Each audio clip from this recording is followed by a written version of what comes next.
Vous savez que vous avez le feu en vous. Eh bien, c'est parce que en vous, vous avez le feu. Hydrogène, carbone, le bois, liaison initiale, ils sont liés. Oxygène, étincelle. Pourquoi? Parce qu'il y a des nouvelles liaisons qui se créent entre l'oxygène et le carbone, et l'oxygène et l'hydrogène. Les liaisons entre l'oxygène et le carbone donnent le CO2. Les liaisons entre l'oxygène et l'hydrogène donnent de l'eau, de la vapeur d'eau. Et l'énergie qui est libérée, que vous pouvez ressentir quand vous êtes face à un feu, elle vient de la différence entre les nouvelles liaisons et les anciennes liaisons. Eh bien, dans votre corps, dans vos mitochondries, il se passe presque la même chose et de façon contrôlée et lente. Hydrogène, carbone, le beurre. Oxygène, oxygène. L'étincelle, cette fois, c'est la lumière naturelle, en particulier lever de soleil, coucher de soleil, lumière rouge, lumière infrarouge. Énergie, contraction des muscles, conscience. Comment ça se passe? Vous allez voir qu'on est plus distingué que du bois et de l'oxygène. Imaginez une mitochondrie que vous connaissez maintenant que vous voyez mes vidéos. Dans une mitochondrie, vous avez une matrice, vous avez l'intérieur de la mitochondrie. Ensuite, on a deux délimitations, deux membranes. La première, qui est une membrane interne, un petit peu autour, et vous avez une membrane externe, encore plus autour.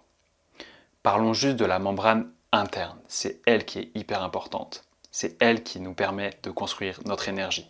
Dans cette membrane interne, les électrons qui sont dans l'hydrogène, qui ont beaucoup d'énergie grâce à la lumière naturelle qui a permis à l'herbe d'accumuler de l'énergie, herbe qui a été mangée par la vache, qui a permis de faire de la crème puis du beurre, ces électrons sont pleins d'énergie, ils sont attirés jusqu'à l'oxygène qu'on respire à la montagne. Mais comment est-ce qu'ils sont attirés?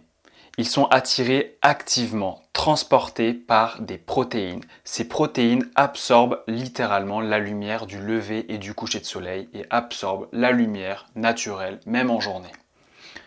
Lors de leur transport, ces électrons vont perdre peu à peu leur énergie qui était initialement haute grâce au soleil. Mais nous, les êtres humains, on aime faire compliqué. Cette énergie des électrons sera utilisée à faire quelque chose d'indirect. Je vous explique. Cette énergie est utilisée pour que les hydrogènes qui n'ont plus d'électrons, qui sont donc maintenant des protons, des H+, aillent de l'intérieur de la mitochondrie vers l'espace intermembranaire. De la matrice mitochondriale à l'espace intermembranaire, c'est-à-dire qu'ils traversent de façon active, ils sont pompés, ils traversent la membrane interne mitochondriale. Qu'est-ce que ça donne? Ça donne plein de monde d'un côté et pas beaucoup de monde de l'autre. Et ce qui se passe ensuite, c'est exactement comme Zazu dans Le Roi Lion. Quand il dit « laissez-moi sortir, laissez-moi sortir, laissez-moi sortir », et qu'après quand il voit les hyènes, il dit « laissez-moi rentrer, laissez-moi rentrer, laissez-moi rentrer ». Eh bien c'est exactement la même chose. Cette fois-ci, de façon naturelle et non plus active, les protons vont vouloir re-rentrer dans la matrice mitochondriale.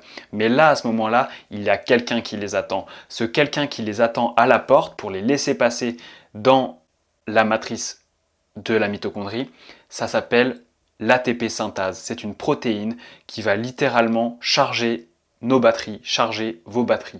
À chaque fois qu'un proton repasse dans la mitochondrie, l'ATP synthase, elle est contente, elle peut utiliser son adénosine diphosphate et son phosphate inorganique qui sont déjà là parce que vous avez déjà utilisé de l'énergie avant de regarder cette vidéo, et de synthétiser de l'ATP, adénosine triphosphate, source d'énergie, comme vous le connaissez, pour vous permettre de courir après le train, contracter vos muscles, faire l'amour, demander quelqu'un en mariage, préparer à manger, vous concentrer devant un ordinateur. Donc le moteur de nos mitochondries marche grâce à ce gradient de protons, à cette différence de concentration en protons. 4 messages dans cette vidéo. Premièrement, n'oubliez pas l'étincelle. Vous pensez au beurre, vous pensez à l'air pur de la montagne, pensez à l'étincelle. La lumière naturelle. Quand vous êtes devant un panneau infrarouge, vous n'avez que des LED, vous n'avez que certaines longueurs d'onde, vous n'avez pas tout le spectre de lumière qui permet de faire marcher votre corps entier et en particulier vos mitochondries. Message numéro 2, Reactive Oxygen Species, dérivés réactifs de l'oxygène, radicaux libres. Eux, ils vont piquer les électrons qui normalement devaient aller à l'oxygène depuis votre beurre, et cette fois-ci, ils vont les piquer et les garder pour eux, donc vous empêcher de contracter vos muscles, de faire l'amour, de demander quelqu'un en mariage. À la base, les ROS sont des molécules de signalisation, c'est pas quelque chose de méchant. Mais aujourd'hui, avec notre mode de vie, on en a beaucoup trop. Et c'est pas en mangeant des grammes et des grammes de vitamine C que vous allez résoudre le problème. Quelles sont vos sources quotidiennes de ROS dans notre société moderne? Être devant un écran après le coucher du soleil. Ne pas être exposé à la lumière naturelle avant le coucher du soleil. Ne pas bouger, mal manger, boire de l'alcool. Vous connaissez la chanson. Message numéro 3, mélatonine. Bien réglée, sécrétée naturellement, pas un comprimé. Cette mélatonine est un antioxydant hyper puissant, donc va combattre les ROS dont je viens de parler. C'est un antioxydant plus puissant que la vitamine C et que la vitamine A, mais aussi sur le long terme, la mélatonine, chaque nuit, répare l'ADN de vos mitochondries. Elle répare votre moteur chaque nuit. Chaque nuit, votre moteur a besoin d'être, je ne sais pas si ça se dit, vidangé, réparé. Et ça, c'est la mélatonine qui le fait. Mélatonine, vous le savez, qui est sécrétée par la glande pinéale quand vous dormez, avec un pic entre 3h et 5h du matin. Mélatonine qui est complètement déréglée quand vous prenez un comprimé de mélatonine. Tout comme les bodybuilders dérèglent leurs hormones sexuelles quand ils se piquent. Quatrième message, le feu. Votre feu se fait avec la différence.